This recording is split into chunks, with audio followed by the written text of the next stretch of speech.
I was speaking about, You were saying like because like if you're the only one that's trying to advocate for yourself, that's where it becomes difficult, but you still speak up. That's why it's important to yes, speak up. yes, yes. And even pivoting from that for a little bit too, what I'm about to say is similar to what we were just talking about, but I also want to address this. Regardless of the system, whether it's a psych ward, whether it's the shelter, or even housing, because I've seen it even in just normal housing, having roommates. The safety of queer people and women specifically is not considered. It's not prioritized. The safety of everyone is just completely thrown out the window. But something I've noticed is that regardless how outspoken you are as a woman, especially because when it comes down to it, 9 times out of 10, we are the most vulnerable in there. Period, point blank. Regardless which system, which institution we're in, we are most likely the most vulnerable ones in there. Yeah. And a pattern that I've seen since I've lived in New York is the lack of protection. The lack of protection from the institution, but the lack of protection from the community. And I really want to talk about that. But before I get into my experience with it, I want to hear yours. Um, I mean, honestly, where it comes from my experience when it comes to that type of stuff, and I don't want to speak too much about it because I really want to give you the floor because ultimately it just comes down to the fact that women have been made to feel and to think that they are the weaker species for our Yeah. entire lives. And even the way that we embody and view masculine and feminine energy is completely screwed up too. Like Yeah. feminine energy is the energy of dominance, of the energy of leadership, the energy of Yeah. creation. And they Yeah. tried so hard to make that the masculine energy. And it's even infiltrated the way we think about spirituality, especially, new age spirituality. Yeah. And there's a lot of women out here that will go about thinking, they're incapable of, holding certain positions or doing certain things or embodying a certain energy, when in reality, it's all based in patriarchal thinking. It's all based in purity culture and colonialism. And the way that we live as women really is in a way that is lower. It's underneath the potential of our power and our capacity because we have so much more than that. And I've explored this in my own personal life with, my mother, and I don't have a good relationship with my mother. She's a very emasculated woman. And so I view how she lives her life and how she navigates certain situations. And in a way, I could argue, and people could argue, that she is embodying her divine feminine, but it's still based in toxic masculinity because of the Mm-hmm. fact that my mom really embodies the energy in her household, in the family structure, as she is the Yeah. boss. And that is really how it used to be and how it was for a very long time, that Yeah. the woman is really the forefront of the family, of the community, of the village. That's how it's Yes. always worked, Yes. especially in African culture. That's Yes. why women are always so Yes. sought after and put on a throne as queens because of the fact that they really hold Yeah. everything down. And besides the Yes. fact of like strong black women and that whole entire trope, that's not what I'm talking about. I'm talking about the fact that we have the capacity and the ability to really You're embody a talking about a strong matriarch, power. Yes. matriarchal societies. Yes. Exactly. And that's the Yes. society that we all need to embody and to enforce and to teach other young women, especially that, because there's so Yeah. many young women that believe that the man is going to give them what they need, that is going to satisfy their desires, that they're going to give them the life that they want, that they're going to protect them. But at the end of the day, we are our own protectors because of the fact that we have a womb, and having a womb, and if we actually exercise and embody our womb, we are so much closer to the divine than a man will ever be able to. That's the whole point. And that's why I Yeah. try to be so strong about enforcing and empowering women to Yes. understand like you have the power. You are in the Yes. forefront. The whole world Yes. is going to make you want to believe that you're not. And they're going to Yes. treat you as such. And they're going to make you think that it's a dangerous world to be a woman. But when you Or, reclaim or your or try power, to, or try to, exactly, because because I it doesn't have mean it'll be tried. successful. That's the It doesn't mean thing. it'll be successful, but they definitely will try. They definitely will. And this is like Hmm. I've seen this in real life, especially when I try to embody my queenness, my queendom. I already Yes. experienced so much backlash and Yes. anger and envy from men. And that's a Yes. new feeling that Yes. I've never Yes. experienced before. But Yes. I want you to talk about that. So, first and foremost, I just want to say everything you said it perfectly. And I could not have articulated it better myself. Like, I genuinely mean that. You ate that. And the entire time that you were just speaking, I was just thinking about my mom and just like, damn, ma, she's goated. Because my mom, even though she raised her kids on her own, she didn't allow the archetype of being a single mother to harden her. And I already knew that, but just reflecting on it even more as you were speaking and the way that you had described, how your mom kind of navigates the world, which is a very vulnerable thing to do. And I think that's very beautiful how you're able to even look at that as objectively as you can, because I know that that was definitely probably a journey in itself. But it made me just even deeper appreciate not just the fact that my mom was able to embody her queendom and be a matriarch, but it helps me appreciate her deeper because she did that in spite of the stigma around being a single mother, a single black mother at that, a single black mother from Chicago at that. And I'm realizing to different degrees she really did her shit. But I also wanted to speak on what you said. They will try. They will try. Emphasis on they will try, because the reality is women are vulnerable, not weak. We are vulnerable, not weak. There is power in vulnerability if it's preserved. And the reality is something that I learned, especially after being in so many circumstances where I've been a target. I realized that if people don't recognize or value the power of femininity of women, it can fall and can be torn down, because at the end of the day, we are still human. And I feel like 2025 really taught me that, because I never really felt weak as a woman. Even though I'm only 5'2" and I'm a very petite girl, I've always felt incredibly on top of the world, genuinely. My mom did a really good job at cultivating, a wonderful, beautiful, and deep rapport relationship with my femininity. And so it really rocked my world in 2025 when I had people, and I still have people, harassing my phone every day, finding my Instagram, looking for my location. Um, the roommate that I have, she still has people harassing her Instagram every day, looking for her location, things like that. I've met so many women recently that are literally being hunted like deer, like sport. And that's the most primal expression of human, whatever the opposite of evolution is, to hunt your own species and to hunt women. That's just crazy to me. And it's become so normalized, especially in New York, especially in cities. It's such a normal thing. People are just like, oh yeah, well well, that's my homie, so I'm gonna do what he says. If she did da da da, then and it's like, do you Yeah. forget that you're hunting someone, Yeah. regardless what it is? It's like it's always about gang, but until it comes about to morals, everybody's out the door.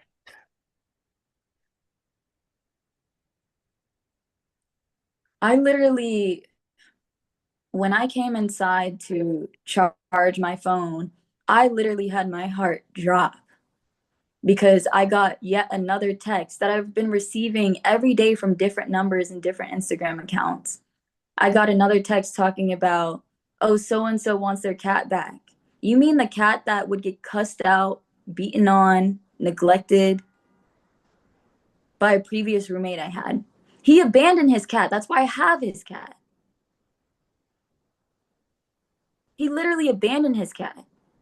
And on top of that, Puff, that's the cat's name, has deformities that needed to be accommodated. They were never accommodated.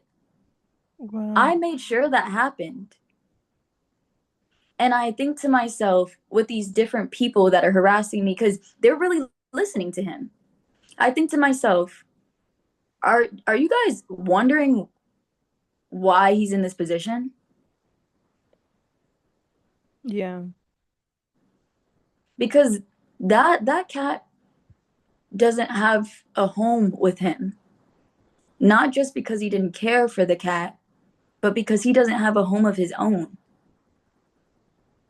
A real home. He Another reason why I ended up abandonment is the fact that something I noticed when I was living with him as a roommate. Some people want to be stuck. And it was really hard for me to accept because I really cared for him. Brilliant person, genius, creative, charismatic, did not, did not have gratitude, did not have faith, did not take initiative. When that happens, you lose. You don't just lose everything around you, you lose you. And then the efforts taken to retrieve those things are faulty because you still don't have you. You grasping on an empty air at that point. And that's what I mean when I started off by saying the fragmentation within the queer community and how it shows up and how people treat themselves and how people treat others. It's like you know, it's also our responsibility to fight the void. It is because we know that that's what they're trying to do. Yeah. So while I have all the sympathy in the world, I also understand we can't rely on them.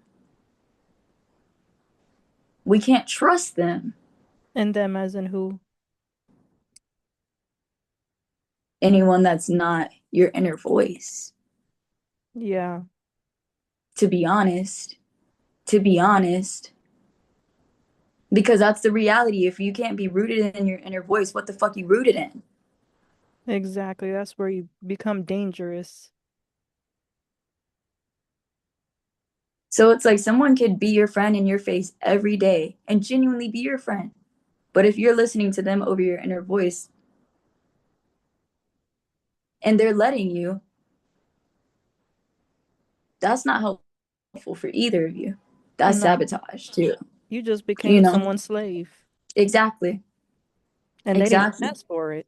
Exactly. Exactly.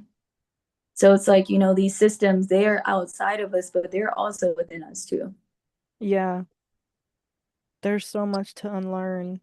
And I'm still unlearning it and figuring out every day where I'm like, I'm still holding on to colonized ideas and past ways of thinking. And it's a lot. And it's even harder when you're alone in that process of deconstructing that because you're deconstructing what you've learned, but not being able to compare it to somebody else's deconstruction makes it difficult because it kind of makes you feel like you're going insane. When Yeah. you go through that whole awakening process and transmuting and deconstructing by yourself, I've been through it alone. Yeah. I felt Yeah. like I was going crazy. And that's normal though, because here's the thing. Something that I learned when I went to an activist camp back in, I think it was like closer to December. Something that they would always say is bring your burnt offerings too. Bring your burnt offerings too. Your shadow work, integration, reflection, whatever you want to call it, it's messy. When you are untangling headphones, it's not cohesive until you're done. Mm, We were never supposed to be perfect while navigating that. And a lot of the times, especially when navigating on our own, that's the right way to do it in the sense of I'm a firm believer you find God in isolation. hmm. That mess is you finding God. No one can find God for you. That's why it's necessary to do it on your own. And I don't mean God in a biblical context, I mean it in higher power, faith, energy. Only you can find God for yourself. Yes. And nobody can tell you who the fuck God is. And if they do, watch out. Heavy on it. Because the last time a person tried to tell me who God was, I kept telling them, stop talking to me because I already know who God is for myself. And they did spell work on me. So watch your back, y'all. Keep You're the so protective crystals freaking on you. right. You're Keep so them on freaking you. right. Keep them on you. And it's Because like, that's real. look, I got I've having this crystal on. Kiara gave me this crystal. Mind y'all, we met in such a crazy way. And I was literally in a time of needing heightened protection. And she gave me this crystal. Yeah, I crowed like a baby because I was like, damn, someone doing that for me is like such a gesture, such a kind and genuine gesture you wouldn't even believe. When someone actually takes care and has like your protection and your safety in mind, that's a different level of love, an act of love that more people deserve to feel and to have, especially in this world and how New York be.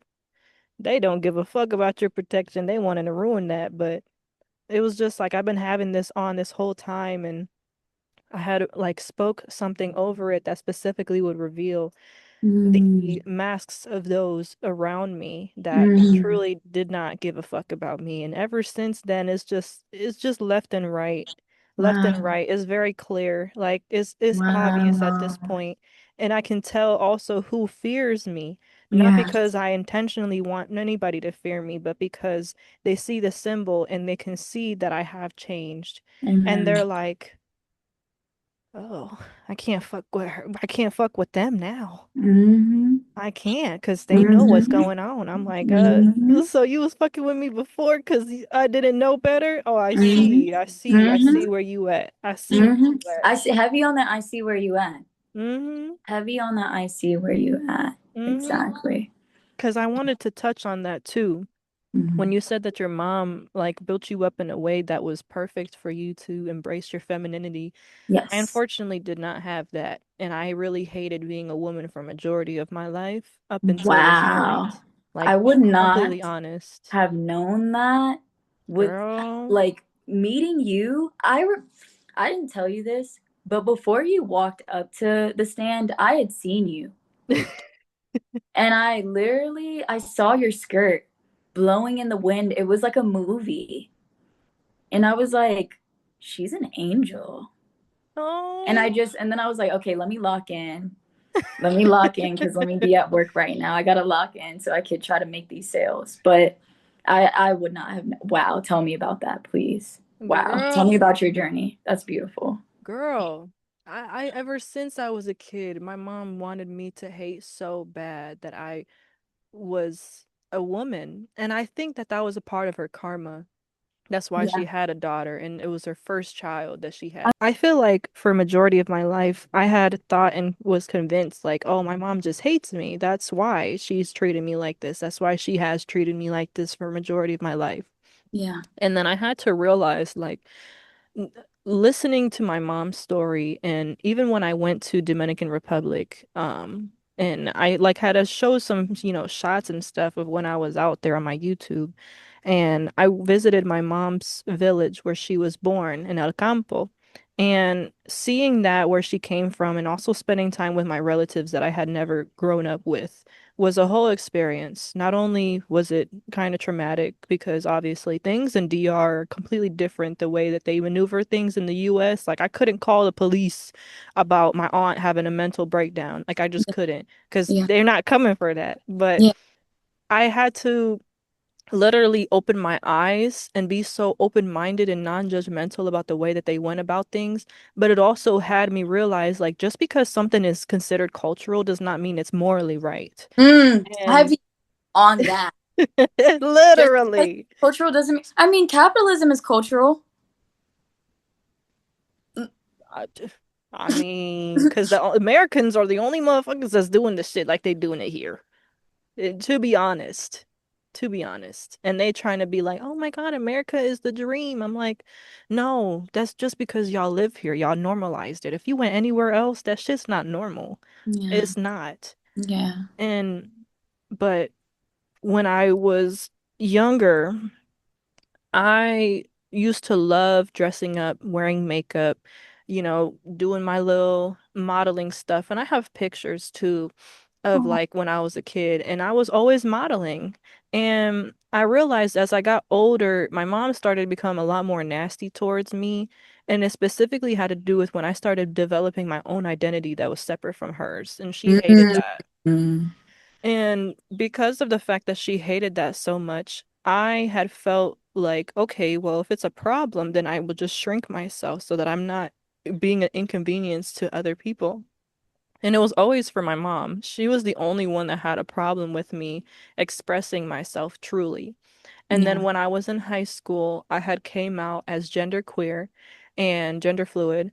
And so I started experimenting with my look because I was like, well, I do like myself looking more masculine and stuff like that sometimes.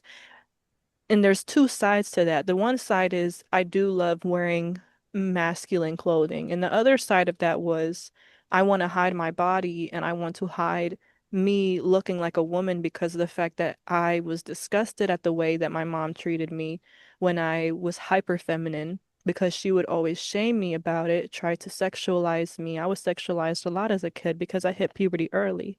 And I also experienced that from my family members. They would be touching my body without my permission. Like they would just try to be like playing around and talking about how how curvy I was at a young age. And they would Wow. all make a laugh and a thing about it every single function. And then when I started dressing up in masculine clothes, my mom tried to tell me, like, are you trying to be a boy? Are you trying to be a man? And then, like, besides me coming out to her and her having a big issue with that, that was the next thing. And then I had came out to her, and then she was like, no, you're not. And then I was like, you know what? I take it back. Literally, I just took it back and I never talked about it ever again. And Wow. then it wasn't until just recently that I told her, like, this is who I am. This is what I am. This is what's going on.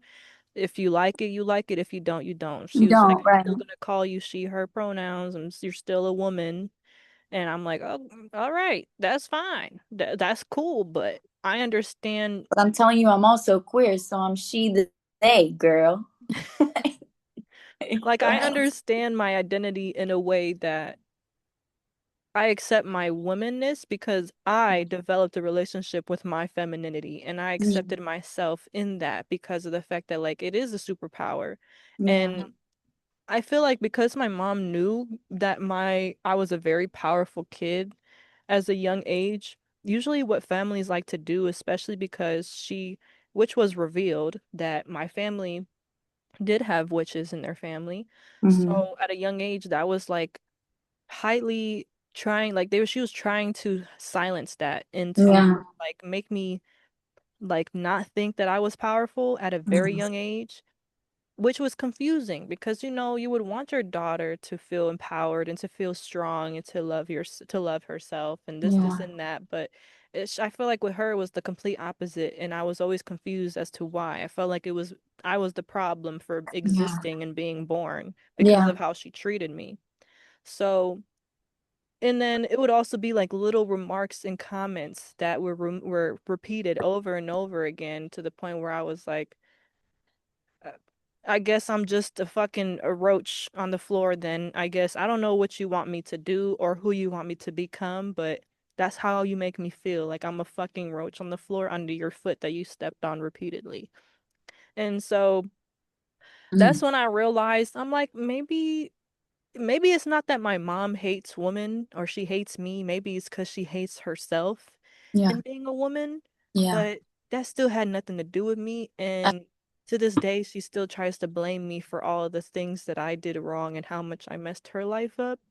When in reality, me leaving was for my own sanity and for my own health. mhm. And for me to actually figure out who was I be Right. like away from all of this shit. What was you saying? I said separate from her projections. Yeah. Yeah, So it's like I'm very glad that you had that perspective as a kid. And when I was a kid, I really tried to have myself around powerful, strong women at a young age. yeah. But ultimately, I still felt like they were all carrying the same narrative that I didn't really believe in. And so I still think that I had to find my own understanding of what being a woman was for myself. Because I feel like for every woman that was born as a woman, they don't have to identify as a woman, but they find their own way in how to harness and to embody and embrace their own femininity as a divine feminine. But it takes time and it takes them figuring that out for themselves. I don't think anyone can ever determine what that is for them.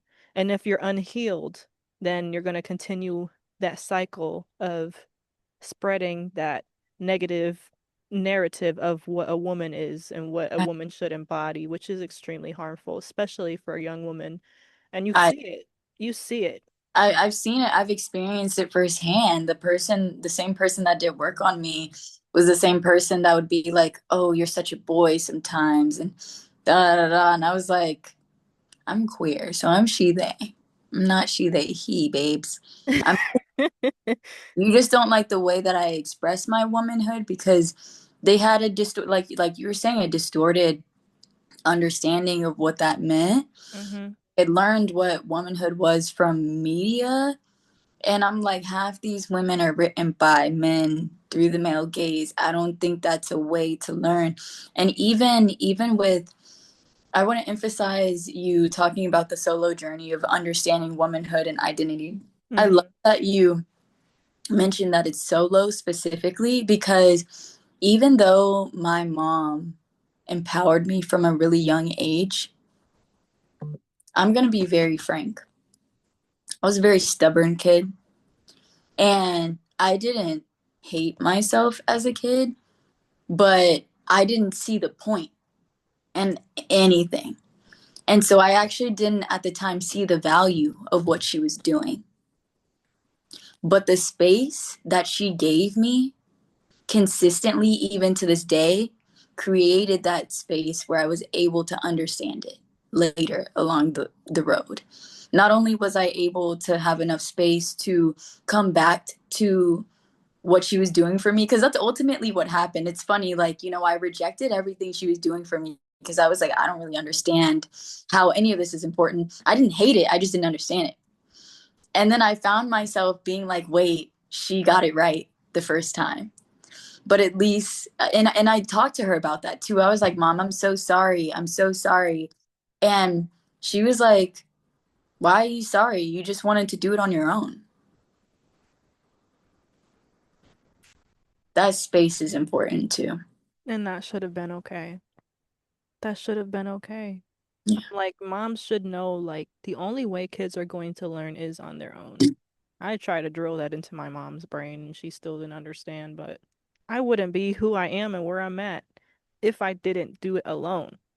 I just wouldn't. I would still be mentally ill. I would still be, chaotic, doing stupid shit and impulsive shit. Like, I had to learn literally through the repetition of my actions that I was like, oh, I'm repeating my own cycle. I'm literally playing a part in this cycle.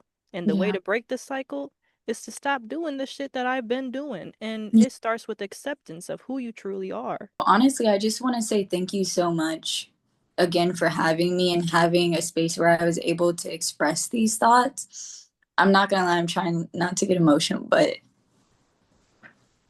It's okay.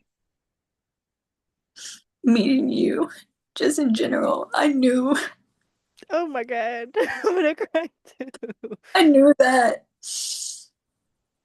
there would be things shifting and I would just I just was so happy to I was like, you know what? Yes, you are one person, but I know that I feel like I have a community in you.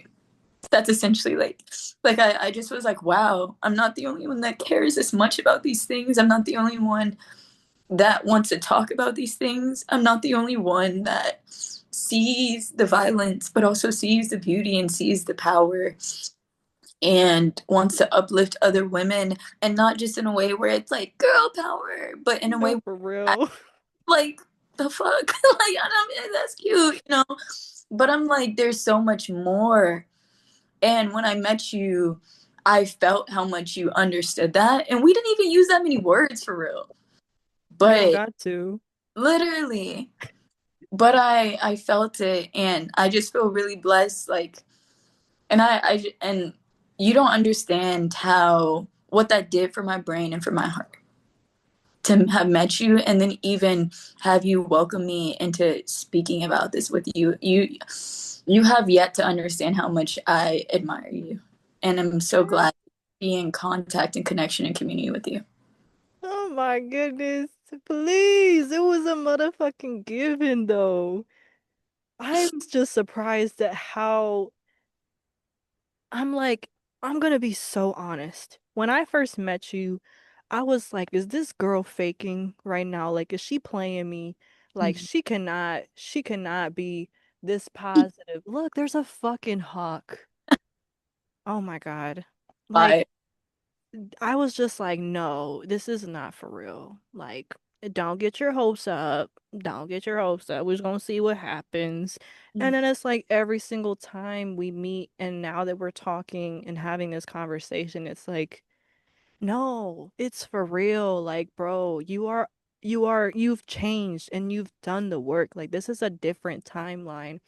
You're going to meet people that are aligned on the same things. You do not have to be scared anymore. You don't have to be worried. You don't have to have your guard up because things are different now, and I have to trust that things are different. And I was just watching Beauty in Black yesterday. That shit was amazing. And the thing that her friend Rain and Kimmy, they're like a best friend duo. And her friend kept telling her, like, you gotta trust somebody.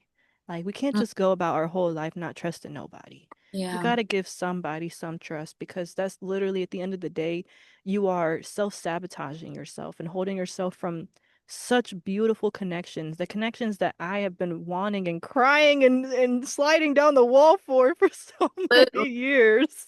yelled out about it. For real. So, like, you have to Yeah. just try. And me going through this, I was nervous. I didn't know how it was gonna go. I was just like, shoot, I'm just gonna go based off of the questions and we're gonna see how it goes. But the chemistry between us is so natural and it flowed beautifully. And I'm Yeah. so grateful for your input. And it's just like the shit that you're talking about. I'm like, girl, what? Yeah. Where have you been? Where have you been? That's how I feel with you. I'm like, yo, we would have been a team. Like Literally. Oh now. my God. So it's like I'm grateful we made it, but I'm like, man, could have been in them bitches busting it. Like, I don't know. Like I haven't even told you every see this the trees over here touching me and shit. I haven't even told you my whole story about everything that I've done, but it's like if I did, you would be like, bro, what? It's almost a carbon copy. Like, I'm telling you, I'm Oh, so grateful to have met you. And me I too. am so grateful to have so many more memories with you moving forward and Me too. having so many more conversations and really standing as leaders at the forefront Yeah. for the things that we care about because it's power in numbers. It's Yeah. up to us. Yeah. And I'm thankful for you and your time. I'm very appreciative. I didn't want to go over too much time as well because I want to be conscientious of your beautiful Sunday as well because it's a beautiful day. But Beautiful. thank you so much. Of course. Thank you.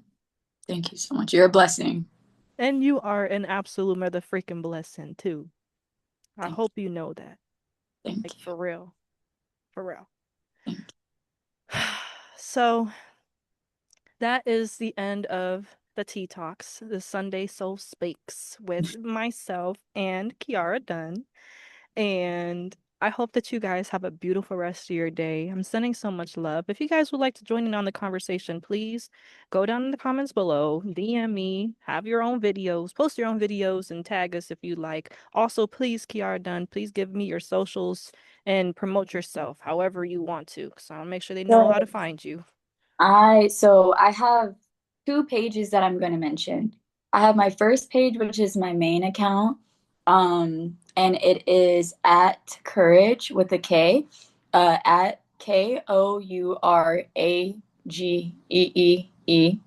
And then the second page is my ecofeminism and goddess tradition page. It's a femme oriented community where we can have conversations and discussions about empowered women throughout history, and the concepts of how we connect to nature as women. That page is at Pink Panther Prints. And I'm gonna have both of the ads written in text so that y'all are not missing it because y'all gotta follow. I checked some of the videos out on your Pink Panther page and I'm like, yeah, we need to get this. We need to get this out there and we need y'all to tap in. So please tap in with Kiara Dunn. She's amazing. She's beautiful, lovely. I'm so grateful for your time, love. And yeah, until next time, until we get to meet again. Yes, until next time, thank you so much again. Of course. Hope y'all have a beautiful rest of your day. All right, peace. Peace.